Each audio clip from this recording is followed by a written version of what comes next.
Welcome, everyone, to a brand new If by Whiskey. Sans Jason. Jason is drinking whiskey somewhere on a vacation spot. I have no idea where it's at, but he's not here today. He will be here next week. But we have a special guest this way, this gentleman over here, Joel at underscore infinite zeal. Is that correct, Joel? That is correct, sir. All right, man. Well, welcome so much to If by Whiskey. I've been trying to do this for a long time, but I've watched your stuff, and I'm not gonna lie, like when people are sharp and quick, and I feel intimidated to even start because like I'd like to think to be I'm the one who's sharp and quick and smart, and then like I do the comparing thing, and I feel like I do it. But I'm glad we got to do this, man. So welcome. Well, I appreciate it. Thanks for having me. And well, just to be honest, I'm probably one of the more retarded people you'll have on your show. So just don't. So we were gonna do the League of Retards, but we just weren't gonna go that far with it. Just got to get out of the way early before you find out later. Exactly. So Joel, tell us a little bit about yourself. Like I said, we've never met. This is the first time, but I know you're supportive like buds. And I'll be honest, this is one of the coolest things. Jason and I were looking to start some kind of fun website, neverbeancoffee.com. It's a joke. It's off of the Douglas Murray thing. Mhm. And I literally just put out a little tweet, a little post. I said, hey, if anybody has any skills or whatever, just love whatever. You were the first person to message offering help. And you're like, I don't know how I can help, but I'm willing to help. So just that's like a beautiful voluntarist kind of mindset, right? And I just want to thank you for offering that. Well, I appreciate it, and I appreciate you starting your project and your pod and now this website. And listen, I don't have any like programming skills, but if you're selling coffee or t-shirts or something, I'll buy something off your site. I at least at the bare minimum can do that. Yeah, So well, I appreciate it, but like I said, is maybe a bonus, but yeah, but like I said, you were just just happy to help in whatever way you could. You didn't even know which way, but you're just like, hey, I'm throwing my hat in the ring just because like you support the messages that we all share. So I yeah. And just then want to like thank you you brought up for doing that. Buds, yeah, and you brought up Buds, and I sponsored his show for a little bit, and I was actually his first.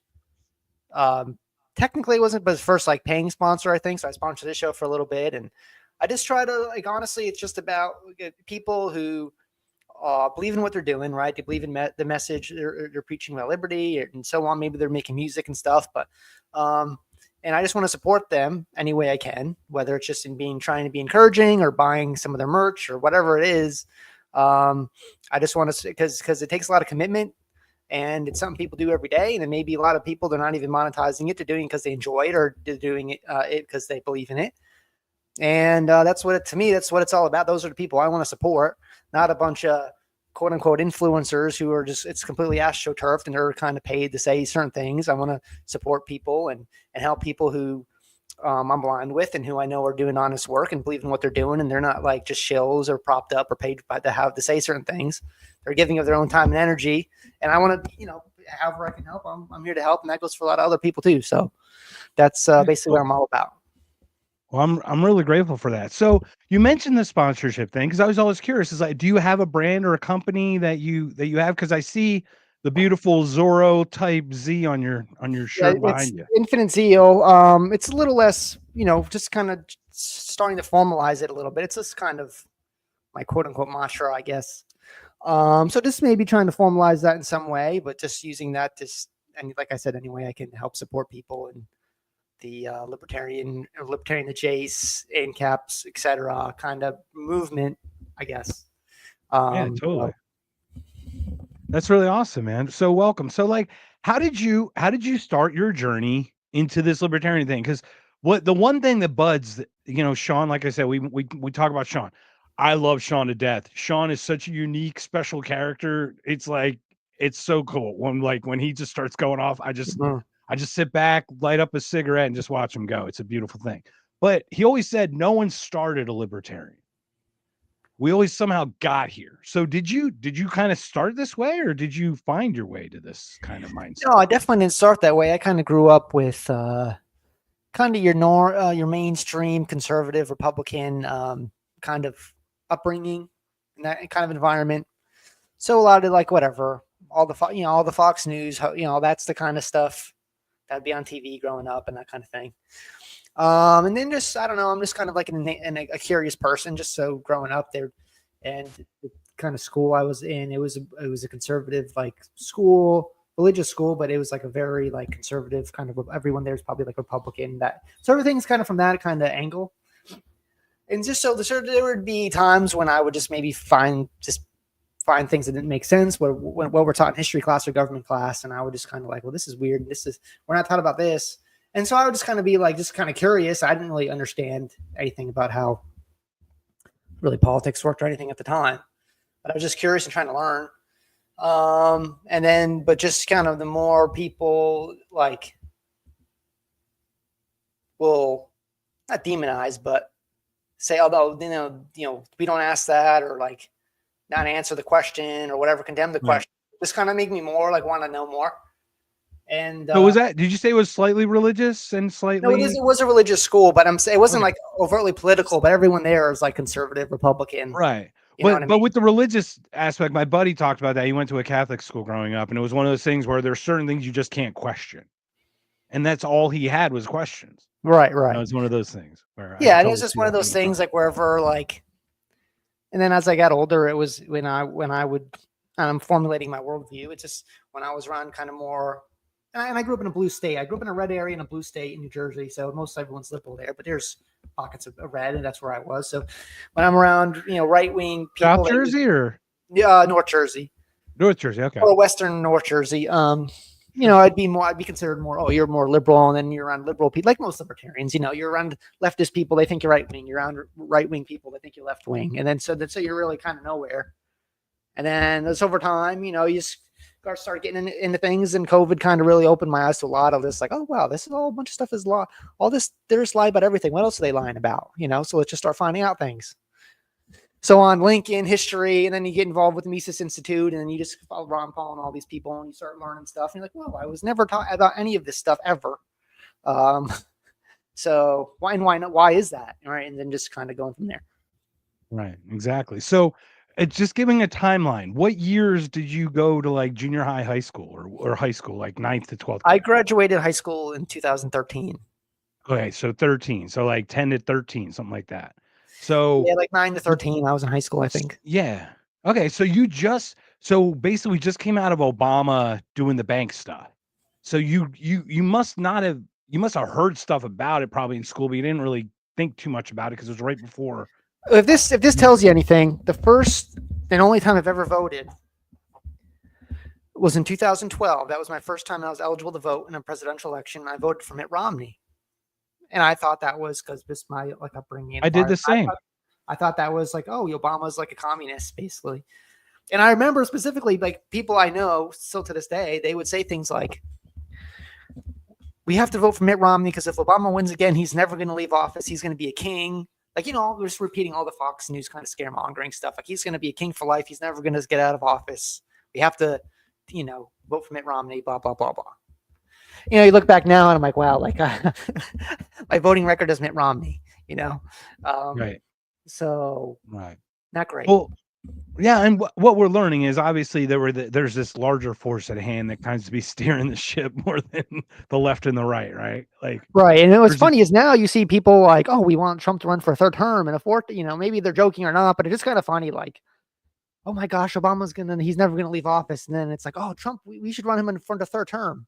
So right. I mean, they go from, he was obviously persecuted for ridiculous reasons, but he goes from crying to that to like screaming for a third term. Right. It's like what the opposite to that is. Which maybe it's just trying to trigger people, could be, but it's still kind of, it's funny how you just see this, the same kind of people scaremongering about it on one end, and then, oh, we're cheering for it on the other end. And that's just kind of what those kind of inconsistencies. And I remember people growing up, I went to a Christian school, and I remember someone there, the teacher, would say something pretty much like, if you're a Democrat, you can't go to heaven. I remember just being in high school, and I'm like, that really doesn't make any sense. It's like not even in the Bible anywhere. Like, we're supposed to be like a Christian school, like we believe the Bible. It's like, that's literally like, there's no such thing as a Democrat and Republican in the Bible. That word's not even mentioned. That's not even like, so it's like they're just trying to tie like them because they're like pro-abortion. So it's like, oh, you must be pro-abortion, so you can't be.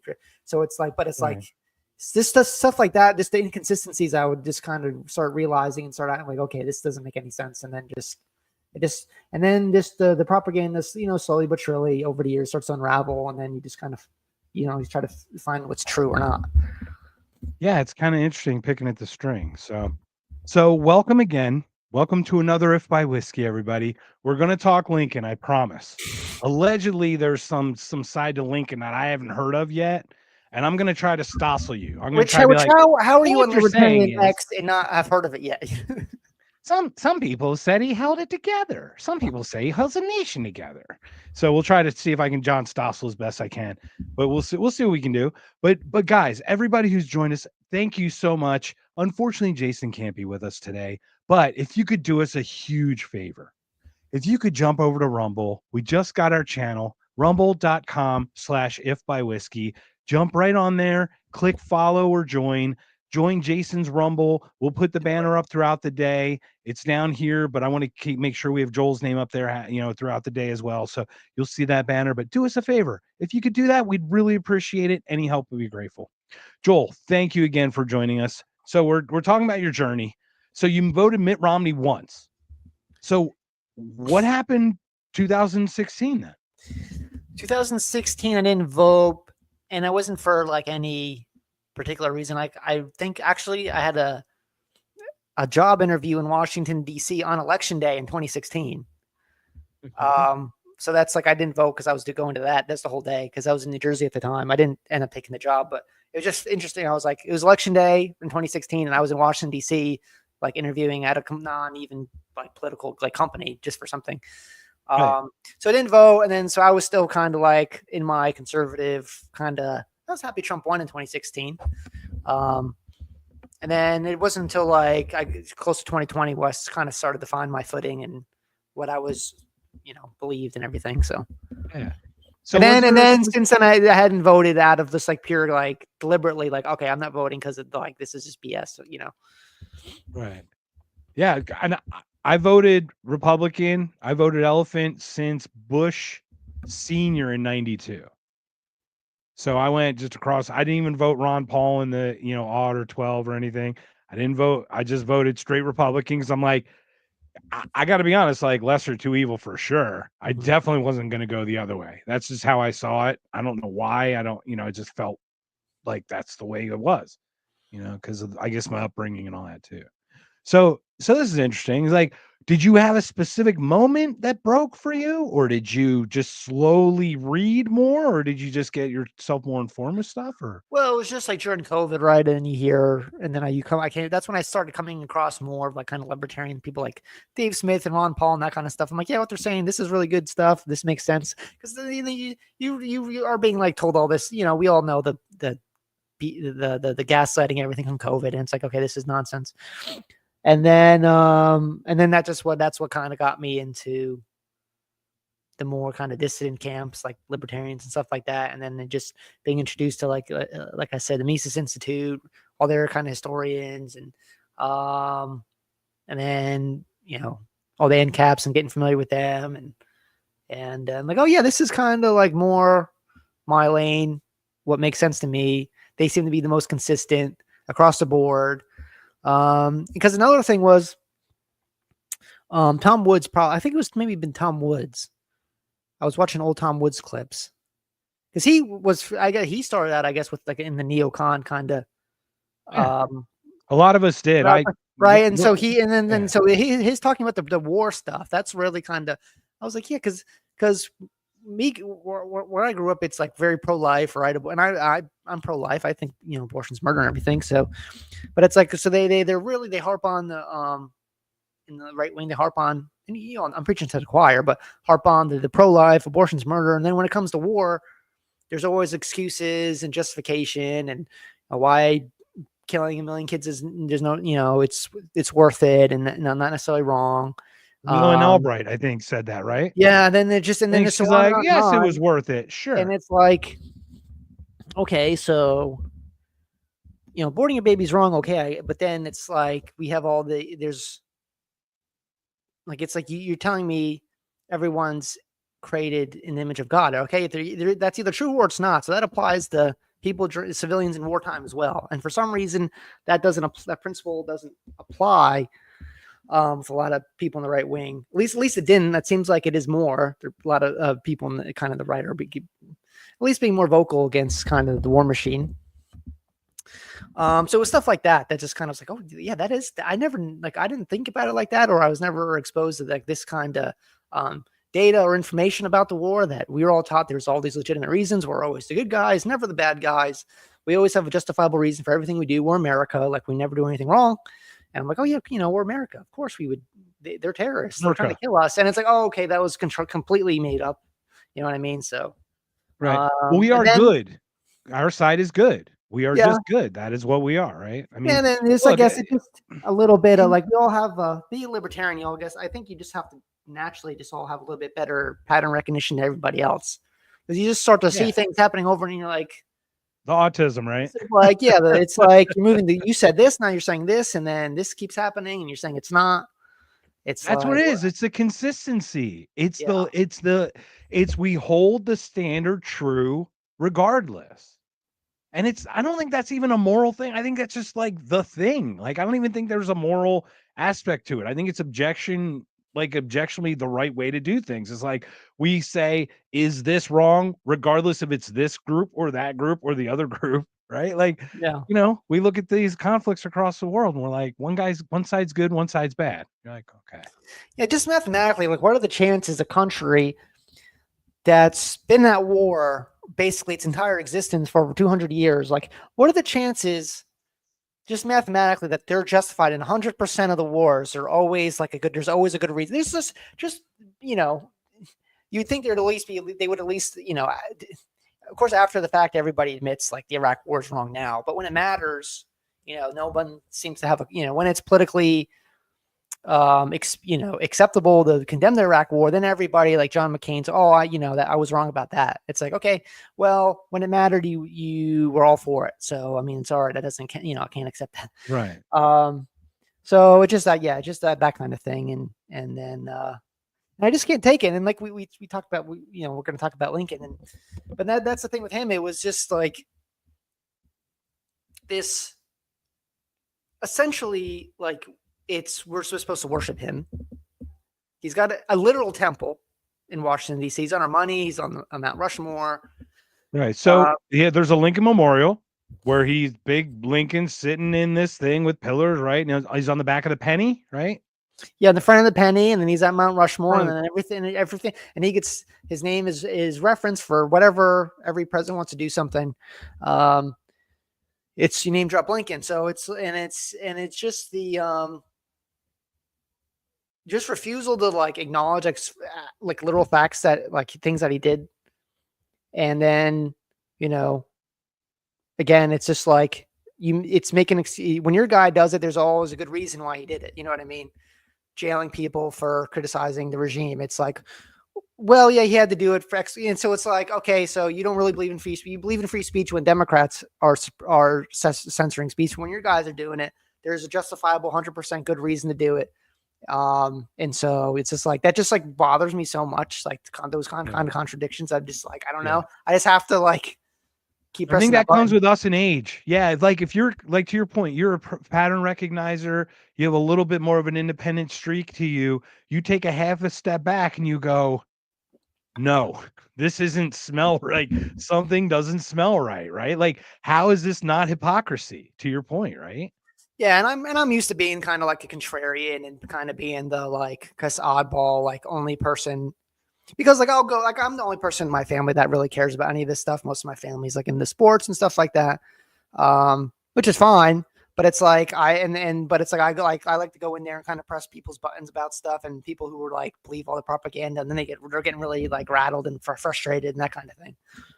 So I kind of get a kick out of being a contrarian to a degree and kind of just like trying to make people uncomfortable by bringing up certain like, around my family who find it annoying or like, why am I disrespecting the greatest president in American history? You know what I mean? Or so they think. So that's an element of it too. Just like getting people getting really triggered about stuff like this. And I just find it kind of funny. So, well, there's part of that because it's like, I'll make a post on purpose, not because of my belief, it's to like expose the people who are going to comment on it. Yeah. And it's definitely, Yeah, there's definitely the people. People tend to get riled up pretty easily, especially when it comes to like broadly accepted narratives about certain topics, right? If you kind of go again, and we see that with like World War II and the Holocaust and all Israel and all those kind of things, you kind of go against um, the official narrative, even just a little bit, you know what I mean? Then all of a sudden, you're a heretic and, you have to go to hell or something. So, Right. And we do see that. And what's interesting is, like, to your point, it's like the John McCains didn't realize it in hindsight retrospectively. They realized that they were being POSs the whole time, and then they just admitted that they were. Like a Tucker Carlson, for example, it's kind of a very similar path to him. And what I find interesting, and I'm nothing like Tucker. I mean, Tucker's a very unique, very interesting guy. But Tucker went for the whole Iraq thing. That was my whole thing. I bought into that hook, line, and sinker, and then just realized once that unraveled, just how that just complete WMDs.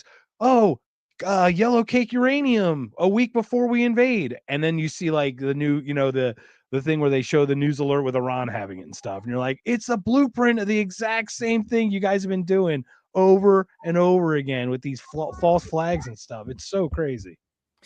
yeah, there's a playbook, and it's I forget who has the quote, but it's something like they're going to gaslight and propagandize, and when that doesn't work anymore, that's when they start clamping. That's when they start like putting people in jail. We're going to jail dissidents, and we're going to make sure you get fired or something, having the wrong opinion. So it's yeah, and that's what basically got my little guy running down here. But yeah, that's basically how it goes. There's one playing the playbook, and I say this all the time, and it's from the book of Ecclesiastes that there's nothing new under the sun, and I believe that. So it's just like you can just look back, and you can kind of see the same kind of things over and over again. And so it's really no surprise that the people responsible for all the COVID lockdowns and the vaccine mandates are back in office, right? So you can't really, it shouldn't be really any surprise that really nothing's changing. And that goes for President Trump too. It's like he was pushing the lockdowns and the vaccine and stuff. No accountability at all for any of that. We just sweep it under the rug, act like it never happened. So it's no surprise that really, again, like we keep seeing these same kind of patterns over and over again because the people who are responsible for them, nothing ever happens. There's no accountability. They get reelected in office because at the end of the day, the scaremongering still works, and it always will. The rhetoric, it's all the Democrats are gonna they're communists and they're going to destroy America. We have to, and then so everyone holds their nose and votes Republican again, even though Republicans are just as responsible, if not more so in many ways. And then the cycle repeats. So until we kind of stop with the,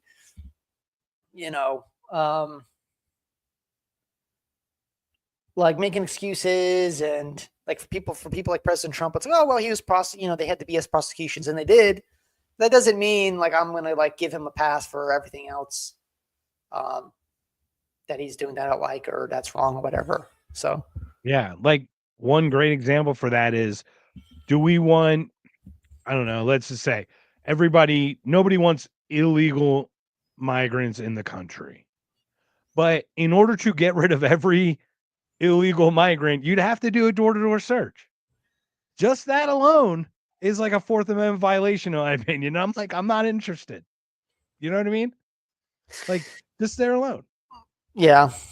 I mean, it's just crazy, but yeah, and then it's just a rhetoric. It's just like, oh, we're gonna do math, and then everyone's telling me. I remember I went on some guy's pod, and he was like a big Trump guy, and this is before the election. And he's trying to convince me to vote for Trump, and it's like, well, he's gonna do mass deportations and get rid of all the illegal aliens and stuff. It's like, okay, yeah, no, he's not. I mean, there was lots of illegal immigration under Trump. I believe in like up until that point in his first term, like in 2019 or something, like he had like one of the highest kind of rates of illegal immigration. Right. And so, look, Marco Rubio wrote the bill along with Democrats in the Senate to bring 500,000 Venezuelans here. And now look at him being like, we need to get rid of the Venezuelans. It's like, dude, you actually backed the bill and signed, you know what I mean? Like you co-signed the bill that brought them here to it was literally to destabilize that nation. Yeah. And you're just like, come on, man. Now Yeah. you're on the other side of this. Yeah. So that's just, politicians for you. So basically it's Right. just like essentially what Marco Rubio's or anyone else says in front of a camera or on the campaign trail or on Fox News. At the very best, take it with a huge grain of salt, if not just completely like disregard it and assume it's just kind of it's pandering. You know what I mean? So it's Yeah, like for sure. they're just the point of a campaign is to tell people what they want to hear. They have like consulting firms and these people, professionals, how to craft a statement. We need to appeal to this group. So you're just saying things. But that again, it's like it doesn't matter how many times someone just says something and does the opposite. Like next election, the scaremongering about Democrats will work again. And so as long as you just say stuff, and we'll see it in the midterms, we're all going to have to hold our nose and vote for Lindsey Graham and everybody else. I'm in South Carolina. We're all going to have to hold our nose. And, we have to just, Trump's like endorsing every rhino. So we're all just supposed to, we can't let Democrats win. So we got to vote Lindsey Graham. We got to vote for Mike Johnson or whoever else. So it just, I don't want to call out South Carolina, but you got Nikki Haley and Lindsey Graham. What is going on over there? Yeah, Nikki Haley, Lindsey Graham. Is it Boeing because of the military stuff? It's got to be, right? Nancy Mace is kind of sketch in my opinion. Actually, our in my county, our county sheriff is being investigated by the FBI for like a whole bunch of stuff. So I don't know what it is. Yeah, we have like a Lockheed Martin facility here, which I think Nikki Haley, Boeing's down there. Boeing, like there's a whole bunch of like aerospace. Okay, that makes sense. So I get that. So it's a big. I didn't know South Carolina was this military machine kind of. Entrenched. Yeah, they got some bases here, and then they got some of the kind of aerospace war company like UFO, the UAPs. Yeah, there's a big Lockheed facility not far from here and everything. So yeah, they're building planes for like the Saudis and everybody else. So yeah, that's amazing. So that explains it because like I'll be honest, I'm not that familiar with the geography and where, I know Boeing was in Washington initially, but I didn't know there was that big of a presence in South Carolina with Lockheed Martin and Boeing and then all these. Well, I think they're very strategic how they put their facilities in place. It's probably certain people's districts and stuff. It's like, going to bring jobs. That's the whole thing. Jobs. Look, we're bringing jobs here. It's all about jobs. Yeah. Right. So once you start throwing the job word around, it's like, oh, we're bringing 50,000 jobs here and subcontractors, and it's going to be great for the economy. Right. And it's like, no one's thinking about people because it's very legitimized in people's minds. It's like, oh, they're building planes to protect our country and stuff. And it's like, well, I mean, maybe to some degree, but there's a lot of like, we are I mean, war is an economy in this country, so this to be part of it. So, but if you're offering somebody a job and stable benefits and stuff, it doesn't really kind of I guess it doesn't matter what it is. You can kind of convince them that there's a good reason to have it. Yeah. Like you said, is we can find a reason. Right. I think we some Jason always said, he's like, I think we generally have the answer and then we try to rationalize the reason behind the answer more than reason out the answer. But to your point, libertarians have this unique perspective of taking a step back and being critical regardless, and maybe to a fault, but it's like almost a little more safe to be overly critical than to be overly trustworthy and get caught up in the corruption or the capturing. Yeah. When it comes to government, you can't be too, I mean, yeah, it's not. I guess it's probably definitely better to be overly critical about everything the government does than to kind of be even a little bit credulous and legitimize what they're doing. And although they're just, Lady Justice is just here to make sure it's a level playing field and laws applied equally to everybody and blah blah blah blah. And it's we all know that's not the case. Well, once again, everyone, welcome to another If by Whiskey. We're here with Joel, Infinite Zeal. Actually, ask @_Infinite Zeal on Twitter, on X. And do you have yourself a show, podcast, anything else you do, or do you just post on X? I just post on X for now. We'll see about maybe kind of doing some other projects too with people. Again, like I'm just going to be supporting anyone's project that I can help in any way. That's what I'm trying to do. I'm trying to support the people who are doing all the heavy lifting and who are making all the content and doing all the hard work. And I just want to whatever, any way I can be encouraging or assist or buy your product or whatever, or support your work. I want to do that. Well, we are beyond grateful, and we're just thankful that you're here because You're here to educate me, sir. Just a little bit. I know I'm not going to put you on too much of a spot, but you're well read on this specific topic. And Jason was unavailable. I thought of you coming on and stuff, and I'm like, oh, what can we talk about? And I know you love to shit post about Lincoln, even if it's just shit posting. I don't know what it is, but like, I know you haven't been there. I know you haven't been to the. I've never met him. I've never been to a battle in the war between the states or anything. So I'm not an expert or a historian. Yeah, you're not an expert. Definitely not an expert. But there are real experts on this topic. Like if you the Abbeville Institute, Tom DiLorenzo, those kind of people. Those are great places to get and that's where I get mine. That's why I'm not like a genius. I learned from. That's why I posted that book list. It's like that's why I learned it. You know what I mean? Just by trying to learn it, be curious, and find out what went on. Like I'm not inherently like smart. It's just like these people did the hard work, and I learned from it, and it's just kind of fun to trigger people who worship Abraham Lincoln. I just, it is fun. There's something about it I just like. I think it's fun to mess with anyone to worship anybody. Like Reagan was perfect, and the whole Churchill thing. Let's be honest, that Darryl Cooper thing. Oh my goodness, one little sentence sent the entire Twitterverse like ablaze. Just his thing about, Churchill wasn't, maybe could have been a villain, maybe a little bit, kind of, sort of, maybe. Yeah, and I definitely agree. And David Irving, he's a great historian, British historian, who's done a lot of work on. He wrote about the bombing of Dresden, and he's gone to like all the National Archives and dug up all sorts of stuff about Churchill, World War II, and everything. So that's another great person to learn from, and that's a legit like. I think he did jail time for having a wrong opinion on World War II about. I forget exactly what for. Maybe like Holocaust denial. I think he did it something like that. For having the wrong opinion. So like he's a real he's legit like real historian. Like he's gone the primary sources. He's gone the widows of Nazi officers, British officers. He's got their personal journals. He's gone to National Archives. He's actually looked. Everything is from primary sources like documents, government documents. Memos, personal journals, these kind of things. So, and he's, very, if you learn something from Darryl Cooper, I would encourage you to look into David Irving. There's a lot of David Irving videos on Rumble. I haven't seen that many on YouTube, but a lot of his stuff's been posted on Rumble, a lot of his speed talks and whatnot. So, but yeah, it's we definitely live in an outrage culture, and it's not just the left, it's the right. You have the wrong opinion on moon landing, World War II, etc., Lincoln, whatever, Trump, then the knives come out for sure. Like, and that's the funny thing is everybody's so binary. Why can't it be yes and? Like, yes, he was X, and he also happened to be this part of him as well. Like, that's the nuance of humanity, isn't it? Yeah, it's I guess, yeah, and it's just I don't know. I guess it's because it's just political, and political is inherently tribal and it's cultish to a degree, and it's about your team and your side, or they're evil and we're the good guys. And once you kind of boil it down to that, then there's really not room for nuance. It's just like we're good, they're bad. It's very like kind of like third grade level.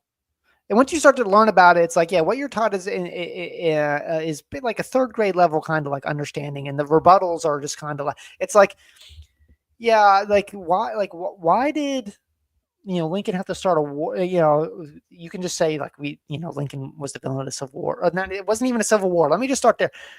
First of all, let's break it down. All right, so like let's go through the history, right? The South was going to break from the North, and we wouldn't. And Lincoln kept them together, and they fought a battle over slavery. That's like the story. Basically, so it's like comic book. It's like comic book. Yeah, like Lincoln, like he just woke up every day, and he was just like he hated slavery, and he couldn't sleep at night because he was just so burdened by the legacy of slavery and how brutal it was. And so he had to invade the South to end slavery. And it's like, okay, well, there was northern states with slavery. And then there was the Corwin Amendment, which Lincoln was a constitutional amendment, which northern senators introduced. And basically what the Corwin Amendment said was the federal government won't interfere with your labor law. So essentially like It's a constitutional amendment that says the federal government will never take away your slaves ever. And And it was so that the federal government would not interfere with each individual state's labor laws. Is that correct? right. So there was they were concerned like, oh, well, Lincoln might take away our slaves and stuff. And actually this was signed, I believe it was Buchanan signed it his last day in office. Lincoln supported it, and he wrote the governor of the seceding states and said, okay, all you have to do is rejoin the Union. We have a constitutional amendment enshrined in the Constitution. We will never take away your slaves in the states where it already existed. And so they seceded anyway. So if it was all about slavery, which we're taught, like it was all about slavery, then surely they would have said, oh, we have a constitutional guarantee that you will never take away our slaves. They would have taken that deal. At least I think, if it was all about slavery. Right. And then maybe, there would have been some of the states in the Union that had slaves. Why didn't Lincoln invade any of them? I don't know. So that's that too. So, but it wasn't. So let me put this up very quickly from our friend. Actually, this gentleman actually lives very close to me. David Irving was convicted of disputing protected facts of the Holocaust. To your point, Joel, he served 13 months of a 3-year sentence in Austria. Okay, yeah, that sounds about right. I wasn't sure which country it was. That's pretty interesting. But yeah, first of all, it wasn't. That's part of the kind of indoctrination is like calling it a civil war. That implies that the Confederacy and so they were rebels. They were trying to overthrow the central government. Which that's what a civil war is. Like you're trying to overthrow the central government. They were seceding, right? So if that was a civil war, then the Revolutionary War was also a civil war because we were just seceding basically from, it was a war of self-determination. We want to govern ourselves. Yeah. That's not a civil war. The South was, we want to govern ourselves. So to the point is the South was not looking to march on Washington. No, the South was literally fighting for its sovereignty individually. That's why they seceded. They didn't invade Washington D.C. or anything. Right. That's what I'm saying. Right. They fought for their sovereignty, not for as an invading force on another. On the north. Yeah, they set up their own capital and had their own so it was like not a civil war at all. Right. Yeah, and we're just trying to clarify these points for people because a lot of people probably aren't even taught this stuff anymore in school the way it's. Yeah. And mistaught it for sure. Yeah. So that's, and where was I? Yeah. They were seceding and, they didn't turn on the northern states that had slaves. They were getting taxed to hell with Lincoln's tariffs. And so they were getting, they felt they were being kind of abused because they were being taxed and, it was all that money was going to fund northern projects, right? They're like, well, we're all the industrial type stuff. Yeah, it's like you're taxing the hell out of us, our main industry. It's like we're not seeing any of this. It's all the finance your stuff up there. And then 30 years earlier, there was a similar with the tariff of abomination. South Carolina almost seceded again over. Was a Henry Clay and his so the 30 years earlier there was this massive tariff and South Carolina was like, we're not paying, we're out. And then they came to an agreement. Slowly over time they lowered the tariff, and then Lincoln comes in, implements another tariff, and then they're like, okay, we've had enough, we're done. And that's to me, it seems like that's kind of the main thing. It wasn't like we want to keep our slaves and you won't let us. It's like Lincoln guaranteed you could keep your slaves, and they seceded anyway. So that to me, that kind of blows it was all about slavery narrative out of the water. Right. And not to mention there's a number of it was marginally before, but Virginia got rid of their slaves before, West Virginia and some other northern states. So it's it just comes down to just politics and narratives, and it boils. It's this comic book stuff. It's like they wanted slavery. Lincoln hated slavery. He was just like a racial saint and wanted freedom and equality for everybody. And so he had unfortunately, he didn't want to have to start this war, but he had to do it for the greater good, etc. And it's like Lincoln wanted to wage total. He ordered Sherman and his generals to wage total war against civilians and be as brutal as possible, basically terrorists. So there's a good book for it's called Union Terror. I forget. I think it's on the book list I posted. But it's all Okay, yeah. about Well, then you basically get a like screenshot with a bunch of books on there, they're right? just like just burning down houses and cities and mass raping women, killing civilians and so on. So they were waging a complete terroristic war, an inhumane war as well. So again, the narrative falls apart very easily once you just read some basic facts and like, okay, this is fairly undisputable. Yeah. So the argument would have been to say recognize the states that wish to secede and work together with them going forward. That would have been the what non-aggressive, I guess, way or non-aggression way to try to handle that. Or Well, what are your thoughts on that? Lincoln supported secession when Texas was trying to secede and have their independence. So you start to see it all, you start to see, and you start to kind of see similarities where it's just like when it's politically kind of helpful or at the time you support it and then all of a sudden you're against it, right? So he was for Texas seceding, but not the states in the South. Right. And when he became president, of course, it all changes, right? And you see that with politicians all the time now. It's like you're against whatever mass surveillance, and then all of a sudden they're voting for on the campaign trail you're against mass surveillance. Early on in your career, when Democrats are in charge, you're against censorship and you're for free speech. But when Trump's in charge, this person criticized Israel, so we're going to deport them. You know what I mean? So it's just like, okay, yeah, it's hilarious. Well, I was going to mention that the Dan Bongino, Kash Patel stuff today is unbelievable. It's like watching Kash Patel for 2 years talk about like on sitting there going, if I get in there, it's so blah, blah, blah, and XYZ, and I know these things, and I'm going to blah, blah. And then he goes, yeah, Jeffrey Epstein killed himself. And then Dan Bongino, same thing. He goes, yeah, some guy close to me tells me it's some Middle Eastern country, some country in the Middle East is pulling the strings over there, but he won't tell me which one it is. Sure, he won't tell me. Yeah. Sure, Dan. And he also, Epstein killed himself. He saw the files. I wonder who is running the FBI, because it's pretty great. Yeah, it's funny. It's like they go around for 2 years. The deep state better be afraid of us. They're trembling in their boots. Like, we're coming for them. And then all of a sudden it's like, yeah, Epstein, it's pretty cut and dry. Epstein definitely 100% killed himself without a doubt. I know a suicide. I'm an expert. I know a suicide when I see one. Right. So it's like, okay, all right. And that's the whole, well, and that's the whole thing. We got our first question here. Let me pull that up. Go ahead and finish your point, Joel, but I'll pull that up in the meantime. So we got, did the Civil War victory by the North make it now illegal to secede? What about self-determination? Well, yeah, we don't have self-determination. That was part of the that basically was the final kind of nail in the coffin for states' rights. And after that, basically anyone that even talks about seceding is like looked at as like a lunatic or super radical extremist. And for all of America was founded as, with free independent states, and Thomas Jefferson, there was secession crises throughout history, and Thomas Jefferson, like, yeah, if you want to, what state was it? I forget. Anyway, where he's like, yeah, let them go. Like, they want us to see, let's be peaceful about it. Let them go. Like, if it's better, if they think it's better for their interest, yeah, let them secede. But yeah, that was the final.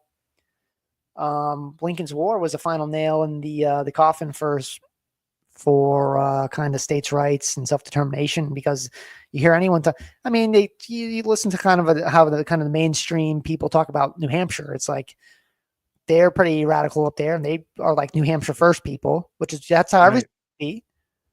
Yeah. And they got the Free State Project up there, and they got all those. That's how actually America used to be. You know what I mean? That's how it should be. That's how every state should be, I think. So, and I think, hopefully we start, and that wouldn't have been the worst thing in the world. Like, if Kamala Harris became president, that would just probably radicalize a lot of states more. It's like, no, we're not going to go along with what you want. We're going to do what's best for us. And hopefully we'll just over time, we'll start seeing that. Hopefully, look at Texas. Texas is so cucked right now. Like, if Texas is going to be as cucked as they are, then what hope does everyone else have? But New Hampshire's, I think, setting a good example. But you see what Texas is like, that one town, they were trying to, basically Greg Abbott said, like, you can't use that tax money in your own city. That has to go to, it's basically against the law not to give your tax money to Israel. So if you're Yeah, the they wanted to governor of decide how or have the some Lone say how Star where their tax State, money was yeah, going. exactly. So the governor of the Lone Star State, the Republic of Texas, is saying that. Hot Wheels. I mean, that's how the mighty have fallen. Right. Yeah, it is so interesting this break because I met BB at like as a teenager because I'm from Philadelphia area. And I used to cater with a catering company that was very prominent in the area. We actually did Trump stuff and did like a bunch of like famous people, big catering company owned by a Jewish person. We met BB as prime minister and then not in that time. And I remember this weird allure that was around. Oh, it's BB walking around or whatever. And now, like, I remember that growing up. And now I see once that broke, I'm watching this guy and I'm like, what did I like? How did I see any value in this guy? It's amazing once you break from the programming. Yeah, yeah. Once you see it, it's just like wow. It's and I like I said, we talked about I voted for Mitt Romney. It's just like was I really that's like gullible? But hey, Yeah. we all learn from our past, and it kind of informs our positions now. So And that's the thing is like, I don't understand the double triple down because the honesty, the genuineness in us making mistakes has so much more value in a social sense than, than anything else. yeah, no, yeah, and then you can't get better unless you make mistakes, and if you're honest and you learn from them, and you say, okay, yeah, that was stupid or silly me, um, uh, then you become better for it. Yeah, for sure. So very quickly, Viva Texit. Jason Fry talks about Texit having that nice divorce. So Jason Fry's makes knives and he talks about divorce. So it's kind of cool. Good stuff. So Joel, what else we got, man? Anything else you want to talk about today? I can keep hammering on Lincoln if you want to, whatever you want, Yeah, man. let's do that. Let's do that. Before we do that, today there was some news. There was news that Scott Adams has the same type of cancer that Joe Biden was diagnosed with. And he said he doesn't know if he's going to make it through the summer or how he's going to feel. And he shared that. So thoughts and prayers with Scott Adams. I know there's a lot of people that are in the chat right now that follow or listen to Scott Adams. So we wish him the best. Yeah, I wish him the best. I'm not super familiar with of course, a little bit with Dilbert, but not since then. But yeah, all the best. I hope he hopefully Yeah. wish One him of his well. interesting things was that he kind of called the Trump thing. He said Trump was going to win in 2016 to a lot of people's like chagrin. They were like, no way is that happening. That's not happening, blah, blah, blah. And then it did. So he did kind of call that, which was unique. Not a lot of people did. Yeah, he's got some interesting insights, and yeah, hopefully, it's terrible news. Yeah, we do thoughts and prayers. So now let's get away from that. Let's go back to the guy in the theater with the hat. All right. let's bash on Lincoln some more. So once again, all I heard was it's Honest Abe, nice guy, whatever. One of the weird things I heard, I don't know if you ever heard this, Milton Bradley used to make these pocket games for the people in the Civil War. That was like how he got famous. But he also made a portrait. He used to be a portraiture or something, and he made like a lithograph, a sketch of Lincoln without the beard. Really? And then some 8-year-old told him that he would look more honest with the beard. So he grew the beard. And then Milton Bradley said, everyone said, this isn't the president anymore. And they asked for their money back and he went bankrupt. Have you ever heard that story? No, I don't. I've heard about the kid telling him to grow a beard. Yeah. I've heard that part. I hadn't heard the rest of it. Yeah. So Milton Bradley, so think about the honesty of a person in business back then. This guy sold lithographs of Abe Lincoln without a beard. He grows out the beard and his customers demand their money back because it doesn't look like the president anymore. And he gives it back to them. Yeah. And he ended up going bankrupt for it. Like that's honest. That's an honest that's dude. pretty Honest damn honest. Yeah. So anyway, and then Milton Bradley, obviously we know the video or the games for like Monopoly and all the other board games and whatnot. So they bounce back. an interesting stuff. So yeah. What else? Like, let's talk about habeas corpus. Because Trump talked a little bit about this. And he talked, he sends this guy without due process to was it El Salvador? Now we can say what we want, or Ecuador. Is Ecuador? El Salvador. I get my I think it was easement. El Salvador. I don't 100% remember. Yeah, I think it's El Salvador. Anyway, we talk about due process, but due process is just for being a human being, you should have due process. That's how the founders seem to have seen this.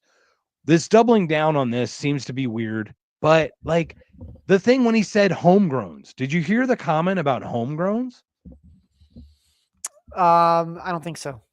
So basically, he's like, I'm going to do this to the homegrowns next. And you're just like, alarm bells go off, you know, going, whoa, whoa, whoa, whoa, whoa. Hold on. You're telling me that if I dissent as an American, you're just going to off with me. And I know it's Trump. I know it's rhetoric, but like, there are some dangerous things. And I'm not against free speech, but like when the leader of the free world starts talking like that, my Yeah. radar does kind of perk up a little bit. Yeah, and it's funny. I heard a lot of people talking about how it's like, okay, well, due process doesn't apply to illegal immigrants or whatever, et cetera, or someone of a certain legal status or a citizen. But it's just funny. All those same people will say like, oh, okay, our rights come from God. You know what I mean? Our right to free speech and self-defense and everything else, all our rights, they come from God. So if they come from God, then I would think they would apply, just to be consistent, they would apply to every person, right? They're not just, so God just designated us in this country. Right. So they came. So if they come from government, then I guess you can make the argument that it's like, well, that person's not a citizen. Our rights and permissions come from the government, so they're not a legal citizen. But it's like, if you're saying our rights come from God, then illegal immigrants, and those same people will say like, of course legal immigrants should not be able to own firearms. That's crazy. They're not but it's like, oh, okay, I thought the Second Amendment, I thought our rights are inherent in nature. And that's the point of the Constitution. It's just kind of it was written down for the first time. It was trying to be acknowledged. Our inherent rights that are from God in nature is being put down on this document. So if that's the case, if it's inherent in nature, then why does it just apply to like us, like America? So that, I don't know. That's just always a weird one to me. But I have seen the habeas corpus stuff, and that's why we have to worship Abraham Lincoln. That's why we have to worship a little tyrant, because we can just drop his name, and then we have the green light to do. The government can do whatever they want. They can suspend habeas corpus again. They can. He's being a Lincoln. It's like, he's being Lincoln, like Abe. Lincoln, you know what I mean? So it's just like, right. That's basically what it is. So can you share a little bit about what habeas corpus is and like where the violations take place and how those things get broken, just in a 50,000 foot level? Well, it's just like you're not getting a right to a free trial. All your civil rights basically suspended, and even though you know technically, which I'm not okay. I'm not a big like Constitution guy. Like, we can get into that another time, but I'm not this. Like, the Constitution says this. We have to do everything by the Constitution. That's not me. But anyway, for those who are, it's like only like I guess Congress can suspend habeas. So Lincoln just kind of unilaterally did it. And even the Supreme Court, Chief Justice of the Supreme Court, Taney, was like, yeah, that's unconstitutional. You can't do that. And Lincoln did it anyway. And even according to some people, I believe actually there's a book about the U.S. Marshals, and they kind of recorded that Lincoln had actually issued an arrest warrant for the Supreme Court, the Chief Justice of the Supreme Court, because Taney was saying like, oh, that's unconstitutional. You can't do that. And Lincoln had issued an arrest warrant for him. So imagine Trump issuing an arrest warrant for the Chief Justice of the Supreme Court because he didn't like what he said. The marshals didn't enforce it or carry it out, but I believe that order was issued initially. So, suspend habeas corpus, and then you can, shut down any dissident newspaper. You can jail hundreds and thousands of people for merely saying, we don't need this war, and just calling that. And then you invoke national emergency and crisis.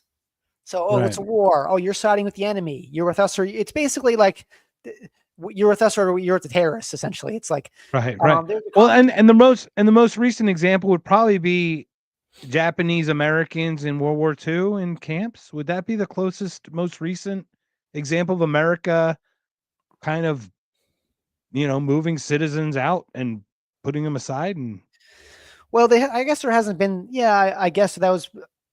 I guess there's some overlap there to some degree. But at least as far as the rhetoric goes, you see that with every war. Essentially, it's like, Oh, right. Yeah. you're with us or you're with the terrorists. And then so like these colleges, it's like, oh, you're not with us. You have students saying protesting Israel. So you're a terrorist sympathizer essentially. So now we're going to take away that you're going to punish you in this way.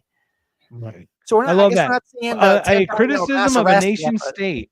A huh? criticism of a nation state equals, equals pro-terrorism rhetoric. Like, what? Yeah. How It's do you make essentially that like, jump, people? How do you? well, It's and that's silly. politics, right? So that was Yeah, Lincoln. totally. It's like, okay, so you don't think we need to fight this bloody war, so you must be with the rebels, and you're a traitor to the Union. So we're gonna. So there was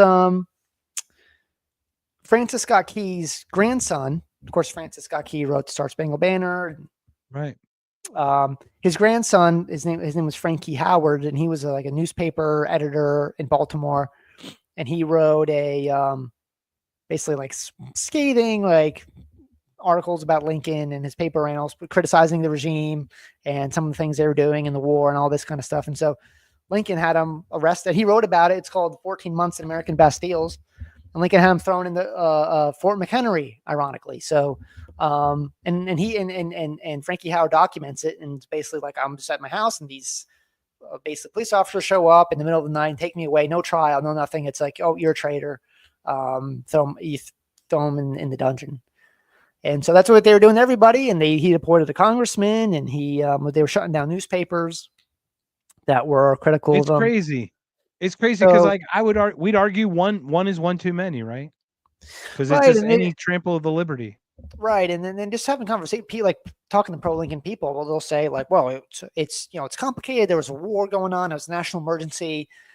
And it's like really not complicated. It's you either have rights or you don't. So when it comes to Lincoln and his kind of legacy, all the like these super like pro constitution, quote unquote pro liberty, like right wing people, there's all sorts of justification. Well, it was a war. He had to do that. It's a national crisis. So it's like, okay, like either you have free speech or you don't have free speech. You either have the right to bear arms or you don't. It doesn't matter really who the president is. It doesn't, and even after the fact, the Supreme Court ruled like, yeah, if you don't have rights during wartime, then you don't ever have rights, which is true. But they didn't come to that conclusion until after, like with COVID. It's like, right. Forced vaccines and lockdowns, those are wrong and unconstitutional. It's like, well, where were you when this was all going on? Yeah. Well, bombing of Dresden, right? Yeah, Where John McCain on his deathbed is against the Iraq War. It's like, give me a break. Like, sorry, like right. When it mattered, you were nowhere to be found. You were on the other side, pushing this evil. So that's why we must worship Abraham Lincoln. So that way the federal government can just whatever they deem. And it's just completely arbitrary, like whatever they deem a national emergency. And then you can pull all the stops, and you have all these emergency powers, and you can do whatever you want. You just have to convince a bunch of people that you have a good enough reason.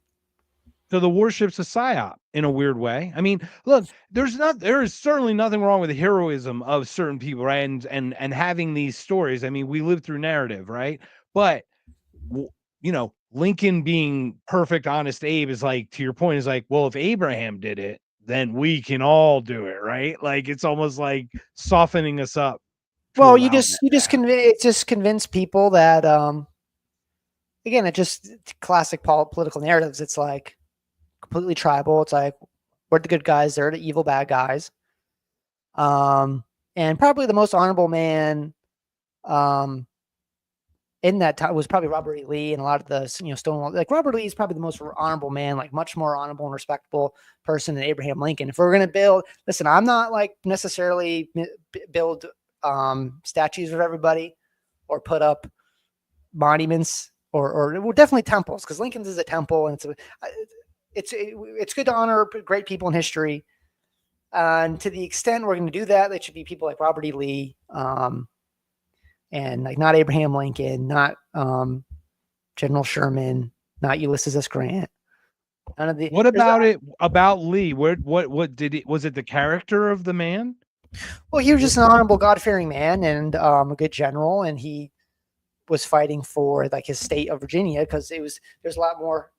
He was like Lincoln like invaded Virginia, so he probably wouldn't have necessarily even been fighting the war. It wasn't like because the narrative is like you're a Confederate general, so like he must have been like pro-slavery. Like everyone in the South wanted slaves, and Lincoln wanted to get rid of the slaves. Which is funny because when Lincoln issued the Emancipation Proclamation, if you read it, it's specifically, number one, it doesn't free any slaves in the North, which that doesn't get talked about for some reason. Which you see a lot of like Confederate. Yeah, the North runs it. Why would you? It's always North and East Coast. It's like, okay. And then number two, in the Emancipation Proclamation, and it excludes all these areas in the South that are under Union control from the proclamation applying to them. So it's like it only freed slaves in the parts of the country the Union Army did not control. So parts of the South that the Union Army controlled that had slaves, the Emancipation Proclamation did not apply to them. So, and even William Seward, Lincoln's Secretary of State, he was kind of being sarcastic. He said something along the lines of, "We show our sympathy with the slave by freeing them where we cannot reach them and leaving them in bondage when we could set them free." So basically, like he knew, and like the newspapers are making fun of Lincoln. It's like you're only freeing people in areas not under your control, but in areas that you control that have slaves, you're not freeing them. Like, oh, I thought you were like anti-slavery. Like, what is that all about? That makes no sense. So, so the Emancipation Proclamation was keeping it together, holding it, the control, the overreach, the umbrella kind of method that he was using. Yeah, that's part of it. Oh, yeah, keep the Union together. It's like, but I mean, yeah, just in the same way. And I've seen this meme a lot. I don't know who said it, but basically like an abusive husband who like keeps his wife's trying to leave, and he keeps beating her, and she's like, "I'm out of here," and he kind of beats her into submission, and she's like, "I'll kill you if you leave," and so, "Oh, I kept my marriage together," you know what I mean? It's like, right? Did you really? Right, yeah, totally, exactly, right. Coerced them. Yeah, I'm the one who wanted this. I kept it.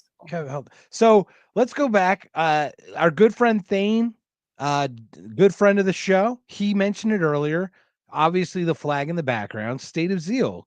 Can you like maybe expound a little bit about State of Zeal? Sure. I'll just kind of start with infinite zeal. So infinite zeal comes from a verse in Romans 12:11. It says, "Never be lacking in zeal, but be fervent in spirit." So that kind of just speaks to me. It just kind of always be, and that's where infinite zeal comes from. Never be lacking in zeal. So it's just kind of like always be never kind of lose your passion and your fire and what you're doing, what you believe in. And, nothing's going to be easy, and there's a lot of adversity, but you just got to keep going. And that's kind of the idea behind it. So state of zeal is kind of like a play on words in a way. It's like kind of like frame of mind in one way, like state of zeal. That's just kind of where your headspace is at. And also a play on words being like a physical, it's not a physical state, but it's just kind of like in my bio, in my header on my profile, I have the State of Zeal flag and above the American flag. So it's basically like pro-individual, kind of never lose your passion and your goals and what you're doing, and put yourself and your family first. I mean, I'm not saying be selfish, but you know what I mean? It's like at the end of the day, like that's what I'm motivated by. So it's like America second, me, my family, community first. So that's just kind of the idea behind it, just a little play on words. So also, yeah, just kind of your frame of mind and motivation, and also just prioritizing your community. I'm for the individual. So that's kind of the idea behind it. Very cool. The infinite. Do you mind if do you mind if I ask about your faith and how you came to that? Were you just grew up with it because you mentioned Christian school and stuff, or did you actually not have faith and then came to it? How did you? Yeah, I grew. I'm a Christian. I mean, I grew up in a very, I guess, I don't know if evangelical. It's more kind of conservative, like evangelical, like Christian Zionist. I mean, so that's how I grew up. Like in the Christian side, they're all the kind of like Mike Huckabee. Yeah. Okay, so basically, Mike Huckabee, like he's like a Baptist, I guess, or evangelical Christian. So like that's his kind of theology and belief system is what I grew up in. Now I've since departed from like the Christian Zionism part of it, and I've rejected that. I don't think that's biblical. I think that's right. And that's, to get into it another day. But I'm still a Christian at the end of the day. And so that's why that verse just kind of hit me in a way other verses didn't. So I just decided to go with it. I like it. I like it. So, all righty. So, what else we got about the Lincoln, the good old Linkster? Anything else he did, or anything Let's else? see. Anybody else in that era you want to talk about who was honorable? Here's one thing I've since maybe modified in my view of Lincoln. So Lincoln, and okay, let me just preface this because I don't want to get in any trouble. Yeah, Lincoln. Absolutely. Okay, so for people, a lot of people like Abraham Lincoln, and it's for literally reasons that are made up. It's just based on the propaganda, which we've discussed. Okay, then there's people that are more of like I don't want to say the white nationalists. Maybe they're white nationalists, but they like Lincoln for like the real reasons, like for who he actually was, like the reasons I don't like Lincoln. So I respect that more to a degree because I actually understand who Lincoln was. Okay. Whereas most of your mainstream, like conservative people, like they think all the stuff about Lincoln, that's just BS. That's not even just propaganda. So for example, like Lincoln had very, believed in a very strong central government. So a lot of those guys, they like the strong central government, high tariffs, protectionist tariffs, and like he wanted to be a white country. So he set up a colony in Liberia and other places, and the plan was it was gradual emancipation and deportation, basically. Like he was going to deport and it's also interesting, a lot of the abolitionists and why a lot of people oppose the expansion of slavery. It wasn't like we hate slavery. It's just terrible and despicable and inhumane. It's like a lot of like they didn't want to live in the same communities as black. They wanted to be white. You know what I mean? There was like political reasons. Like it wasn't like they thought it was like the super important thing necessarily. Some did, but many of them were like, we don't look. I mean, community is what it was back then. It was tribalism, right? So, it was all community. So it was based on who you There's a great book. It's called The Frontier Against Slavery. And so it's just interesting some of the motivations why people didn't want slavery in the frontier. And it's not necessarily a moral crusade. You know what I mean? It was like economic and other things. So anyway, he set up a colony in Liberia and other places and to deport freed slaves because he wanted to be a white country. And he said many times in debates and throughout his life, like, we can't live together. We're too different, yada, yada. It has to be, we need to be separate. So it was definitely not like a racial saying. But anyway, but I kind of, to a degree, like, so all these people, we starting to see the calls for like reparations, like people like, we want a $10 trillion reparations bill, and every like descendant of a slave or black person needs to get like $1 billion in reparations. Everyone owes us. So basically my thing is like, if you're like a race hustler, like Al Sharpton or Ibram X. Kendi or all these people like calling for reparations, like we should like you can let's support you. How about that? Like we're so racist. If you like we're the most racist people on earth, make me. How about this? We'll give you as much money and land as you want. Just go live in Liberia or something. You know what I mean? So it's like if you're gonna be one of those like race grifter hustlers, I'd be fine with like just setting up like a colony for those people. Like, yeah, you want reparations? Fine. Here's $1 million and 100 acres in some random place, and you can go live there and happily ever after. Good riddance. So that's in one way, like not I'm not saying just deport everyone, but yeah, he wasn't like a racial saint or anything. Like he thought slaves were inferior, and he said that many times. It's on the record. And well, that's the interesting thing when we talk about speech. That's what's really great. Like you talk about nationalist. It's like if you bury their ability to express it that way, it will get suppressed and will come up in very worse ways later. It will bubble up. Like that's honestly how I feel. I think people's ability to express themselves is like a pressure valve that allows a lot of that to subside without getting to physical violence. Yeah, and if you're so 100% convinced that you're right and the other person's 100% factually wrong, and I would think you would be more than happy to have a discussion and to prove that, versus saying you can't say anything at all. That's not allowed. That thought right. You're not allowed to have that thought in your head. So and that goes to literally everything. Like you should, every historical narrative should be questioned and thoroughly scrutinized. I'm not saying just say whatever just to be an edgelord or whatever, but it's like if you have if there's legitimate you can make an honest case for it.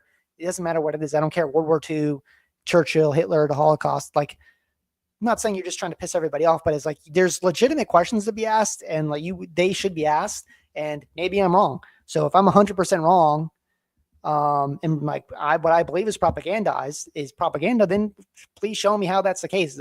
But that they don't do that. It's shut it down. You're a terrible person, anti-Semite, neo-Confederate, whatever name they want to throw out. It's like and then it's interesting.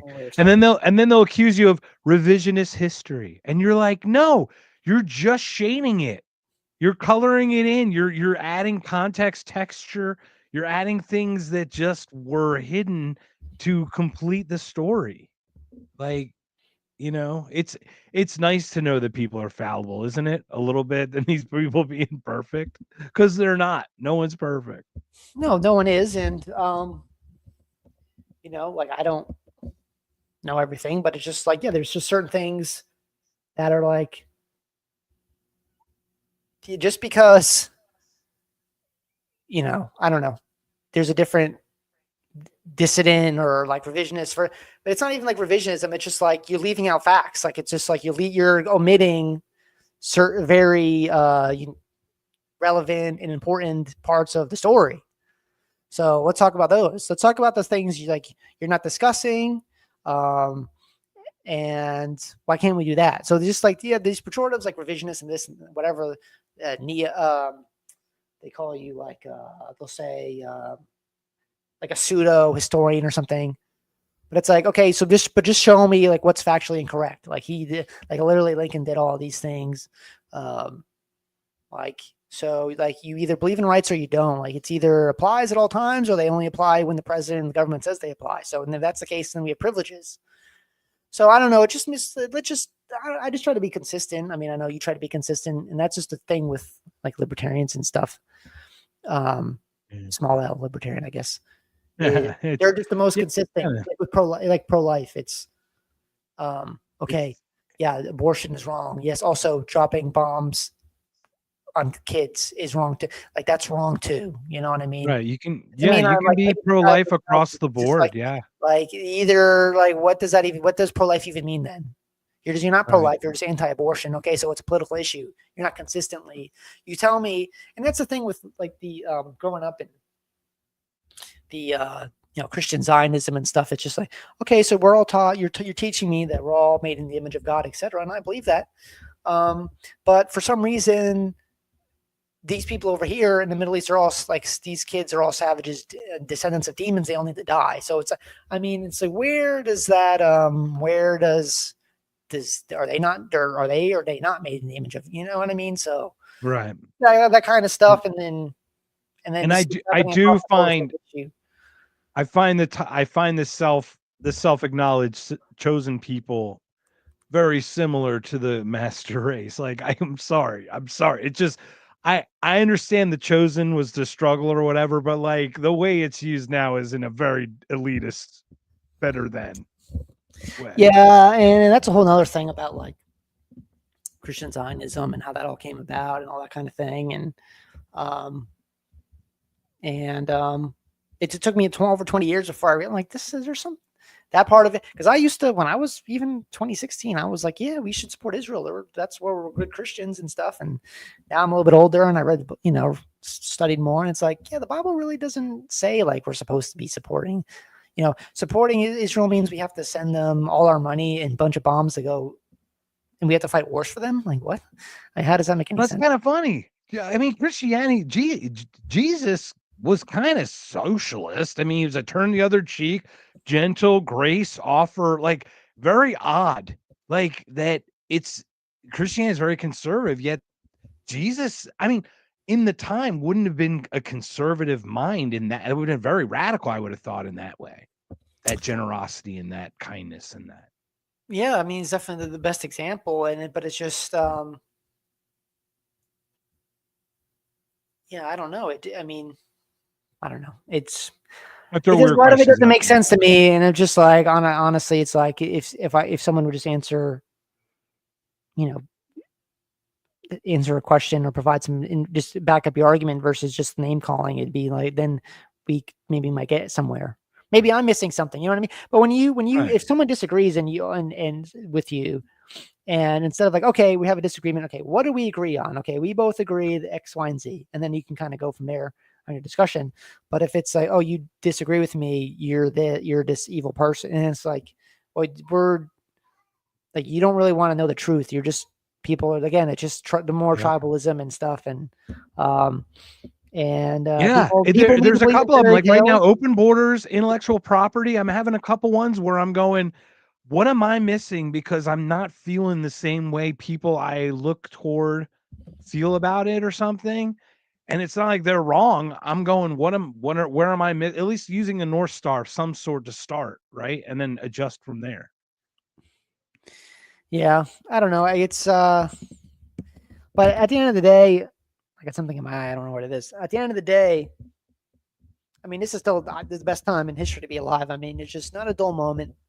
Um, and I mean, it's just a lot easier to find out things that are true. Like 50 years ago, would I have been able to come across like all this quote unquote revisionist stuff about Lincoln or any other historical? Like, where would I even find that? You know what I Right. mean? Like, you would We have will to, say the internet did open up just a plethora of information, more to sift through, but it's more out there too. yeah. Right, and if you have a Oh, and yeah, discerning eye and just don't get sucked in everything, I think you can sift through it. yeah. If you're just honestly trying to find out what happened and be objective and honest and um, just find truth, then yeah, I mean, some people have agendas and they're going to kind of cherry pick stuff. So I just try to be careful, like not to just like cherry pick one or two things, but just find a theme across the board. Like it's not like like you can do that with any president. You can find one isolated thing. It's like, oh, look, you did this. But like with someone like Lincoln or whatever, Reagan, any other Bush, you can just find just a trend of repeated. Oh, okay, you shut down over 100 newspapers and you jailed like 10,000 people for like dissent, like just clear speech violations. Yeah, that's not like a one-off. Like, okay, you saw whatever one bad policy or one bad executive order, right? Maybe you can be little forgiving in that case. Um, so I don't know. I'm still trying to learn more and more, and find out what's true because I'm learning stuff every day. I don't know everything. That's the question from Jason. How do we know it's true about old Abe? So Jason came in from Connecticut. He's chiming in. Thanks for joining us, Jason. Thank you everyone for joining us today. We've got Joel Infinite Zeal at _ Infinite Zeal, State of Zeal with us today. He's talking about Lincoln. We're just talking about general stuff, just shooting the stuff, shooting the crap. Yeah. So how do we know it's true and not true? I don't know, man.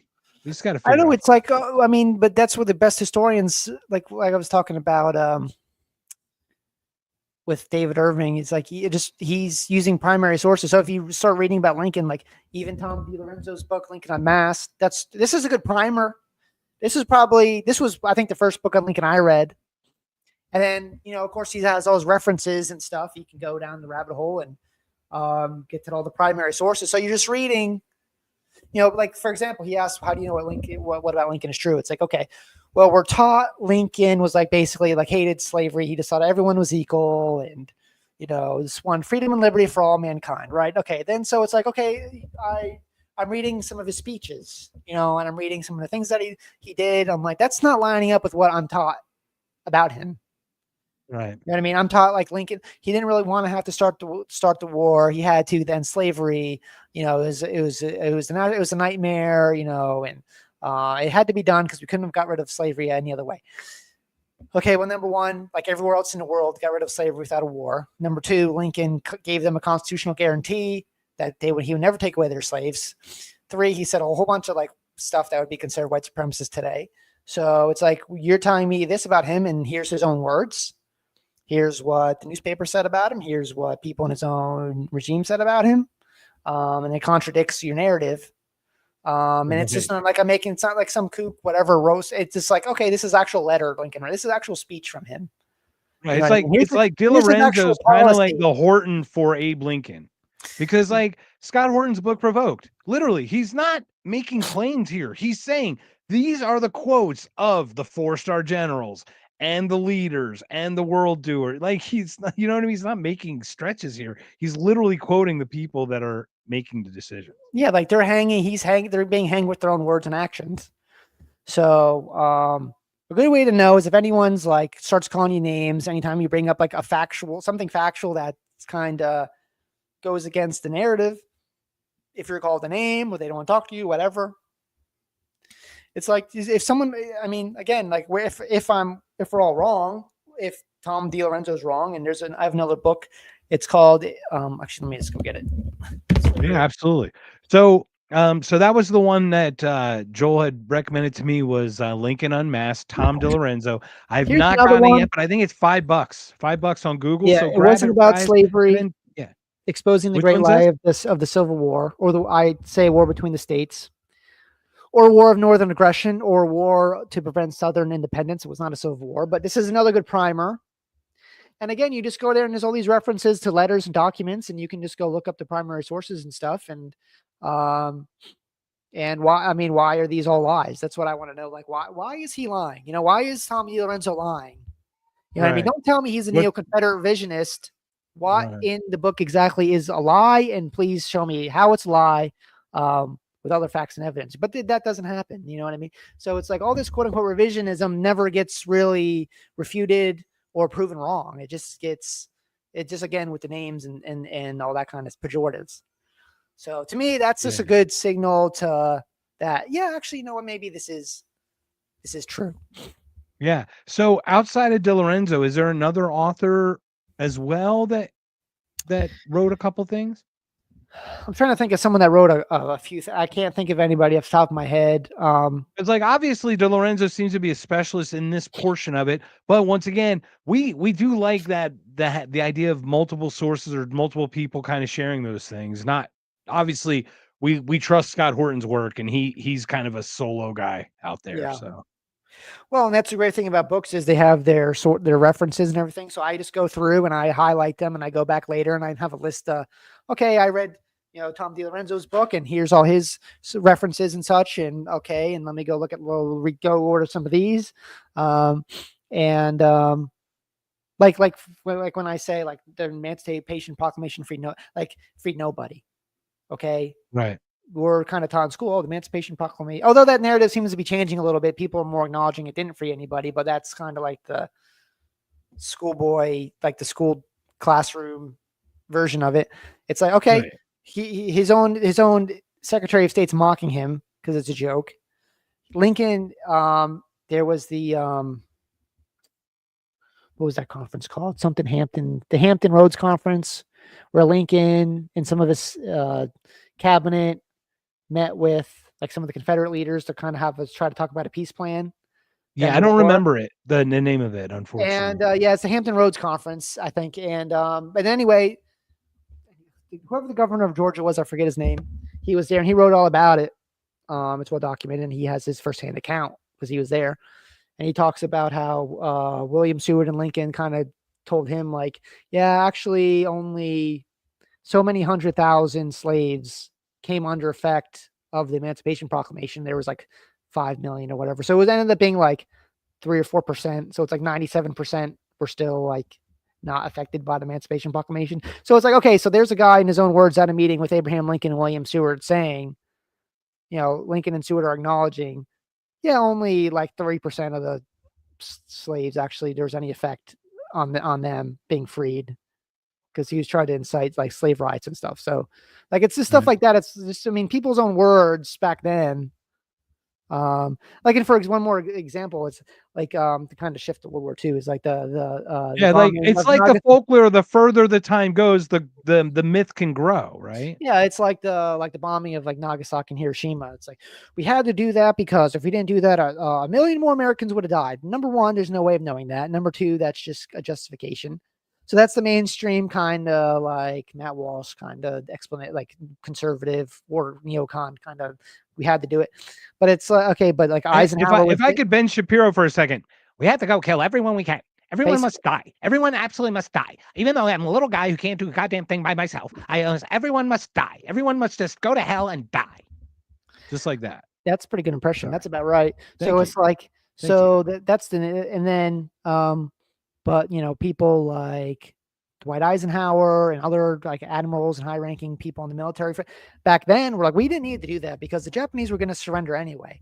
So it's like, who am I going to believe? I mean, Eisenhower was It the seems like we were commander on of the the Allied precipice of forces. that. He was there. He said we didn't need to do it. A lot of other high-ranking people there who were privy to the discussions with the Japanese about surrender. They said they were going to surrender anyway. We didn't need to do it. But it's like, no, I'm not going to believe them. I'm going to believe this commentator over here who says a million more Americans would have died if we didn't nuke, women and children. Like, okay. Right. You've still got an active war. You've got a brand new, I hate to say it this way, I hate to be glib, but you've got a brand new toy that you get to test out on actual real people. Like, that sounds absolutely atrocious, but that's not different from how they thought about it. Let's see what it'll do. The only kind of, I guess, explanation I can wrap my head around to a degree is I've heard people say, like, well, we had to, like, it was to keep the Soviet Union in check, so they knew what we had. Like, we're really the superpower in the world, not you. Blah blah blah. Okay, like I can that makes sense, and if that's your argument, like that's kind of like consistent. I still think it's so wrong, but that's like the rationale. Like, I had an argument is like, what if they did this? What if they like arbitrarily called the deciding emperor? Like a million more Americans would have died. Right. What if they just call the emperor, go, hey, look out over your ocean. Just look out there, and then drop one like offshore, and have just the mushroom cloud alone. Yeah, should have been terrifying enough. That's probably a better idea. But anyway, just a thought. Anyway, what do I know? We've gotten free fish for a while. We're just a couple of retards. What the hell do we know? Yeah, what do we know, man? So thank you again for joining us, man. Has been excellent co-host, special guest on a very special If by Whiskey. Do you have any other things you want to talk about before we call it an evening, my friend? No, I really appreciate you thinking of me, inviting me on here, and I look forward, like you mentioned, when Jason's back. Yeah, we can do it again for sure. And we might have to do it on the Constitution because Jason, I know we're trying. It's like I never. Don't say that because now I'm going to go on another rant. Like the Constitution, like I can get me started. All right, let's not do that. We weren't going to talk about the Constitution at all. Ixnay on the Constitution K. Exactly. So but I appreciate you having me out here. Keep up the great work. Again, once you get your site up and everything running, listen, I'm not a programmer. I can help. Like I said, whatever you got, I'll buy or what's on your site. And I just want to be encouraging to you guys because again, it takes a lot of commitment and time, dedication, to do it consistently. And I really appreciate that. And I see that, and just keep up the good work. Oh, well, thank you very much. And once again, I just want to thank everyone for joining us today because this was kind of an impromptu. We weren't sure because we knew Jason wasn't going to be here today. But Joel, thank you so much for sharing your Monday night with us. Thank you, everybody in the chat. It was a super, super active chat. And Jason, we'll probably end on this one. But do you have the Constitution to talk about the Constitution? That's always a good one. Thanks a lot. But this is also a good one. Once again, in the wake of James Lindsay, who will not let it go. He called Dave Smith now an asset. It's like, dude, come on, man. All right. It's been crazy. This has been such a crazy couple weeks. Well, Joel, thank you so much. Once again, any final words before we call it an evening? No, I really appreciate you. _ Infinite Seal on X. Let's have a good time. And yeah. All right. Well, thank you again, everyone. Thank you for joining us. If you could, please do us a small favor. Jason and I do this weekly, every Monday. Please jump on rumble.com/ifbywhiskey. Please follow us. Then you'll know when we're going to have shows. They're going to be Mondays. We've got a really special one towards the end of April. It's a well-known author and actually a publicist of some very well-known musicians back in the day. Someone I've had the pleasure of speaking with a handful of times. He's been on Rogan, actually pretty cool stuff. Don't want to drop it till we've got the confirmation, but we've kind of got the date set. We're looking forward to that. Joel, thank you again for your support. Once again, neverbean, BEAN coffee.com. Just look on there. The best thing you do, guys, if you just want to type in the guest form list like Joel did, just type in your name and email address. We'd love to hear from you. Thank you so much again, Joel. Thank you again for joining us. Everyone, thank you for joining us. Sir, have yourself a good evening. You as well. Thanks. Bye. Thanks so much, everybody. Take care. Got my